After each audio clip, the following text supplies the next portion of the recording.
full of choices that challenge us in ways we do not understand. They challenge us for the better or for the worse. They challenge us in ways that can alter our lives permanently or not even alter our lives at all. But most importantly, these choices can make us question our moral values. They can make us question the good and the bad. However, sometimes doing good just comes naturally to people, not by choice. For me, doing good comes naturally because I always make sure to put my family first. For example, a few years ago, I went to Mexico on one condition, and that one condition was to help take care of my ill grandma. My grandma was very sick, and I made sure I had to take care of her. And I promised my mom I would, so of course I followed through with my promise. I made sure that she was always taken care of when she needed to be taken care of. I would bathe her, feed her. I did whatever I had to make sure that she was okay. However, one day my cousin came over and invited me to Acapulco. Now, for those of you who don't know, Acapulco is this beautiful place in Mexico, beautiful beach, beautiful scenery, just beautiful, and basically a once-in-a-lifetime opportunity. However, I declined the invitation. And I'm really happy I did, because the day that we were supposed to leave is the day that my grandmother passed away. I would have never been able to live with myself knowing that I left my grandma alone. Never would have been able to forgive myself. I always make sure to put my family first, no matter what.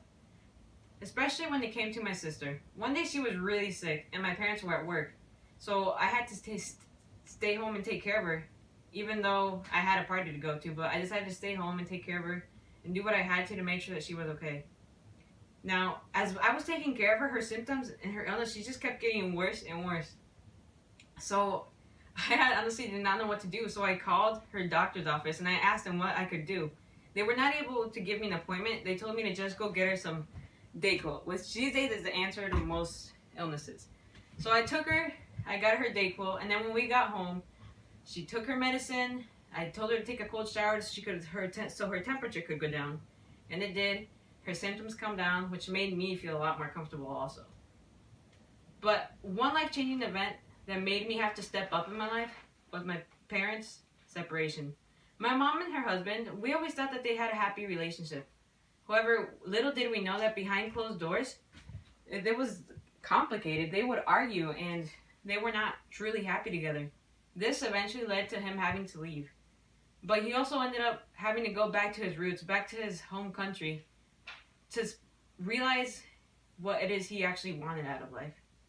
So him leaving, sure, it was good for them to get some time apart, but it also made things more complicated at home financially. My mom would not be able to pay the bills alone. My mom would not be able to do much because all she does is babysit children.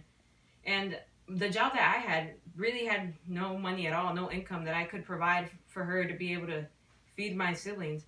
So I did what I had to and then got a real job that I still work at today, actually. And I help her out. I help her get groceries. I help her with bills. I make sure that my family is okay, fed, and healthy. Or at least I try to. I always make sure that everything in my house, in my family, in my life is good. I always make sure to put them as my number one priority. I would have never been able to live myself had I left Acapulco and left my grandmother alone. I would have never forgiven myself. I would have never been able to sleep knowing that I had done that. I would have never been able to. Never. I would have never forgiven myself had I left my sister alone knowing that she really needed me. And I would have never forgiven myself knowing that I would have left my mom alone when she really needed me. Not just financially, but also emotionally. I always make sure to be there when people need me. And I will always make sure to be there as long as they need me.